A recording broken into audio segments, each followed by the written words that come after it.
સુરતના માન દરવાજા વિસ્તારમાં કરંટ લાગતા 37 વર્ષીય પુરુષની મોતની ઘટના સામે આવી છે।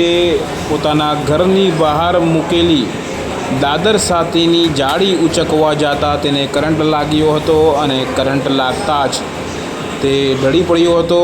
યુવકને જેમ તેમ હોસ્પિટલ વહેલી તકે લઈ જવાયો હતો, પણ હોસ્પિટલમાં તેને મૃત જાહેર કરાયો હતો।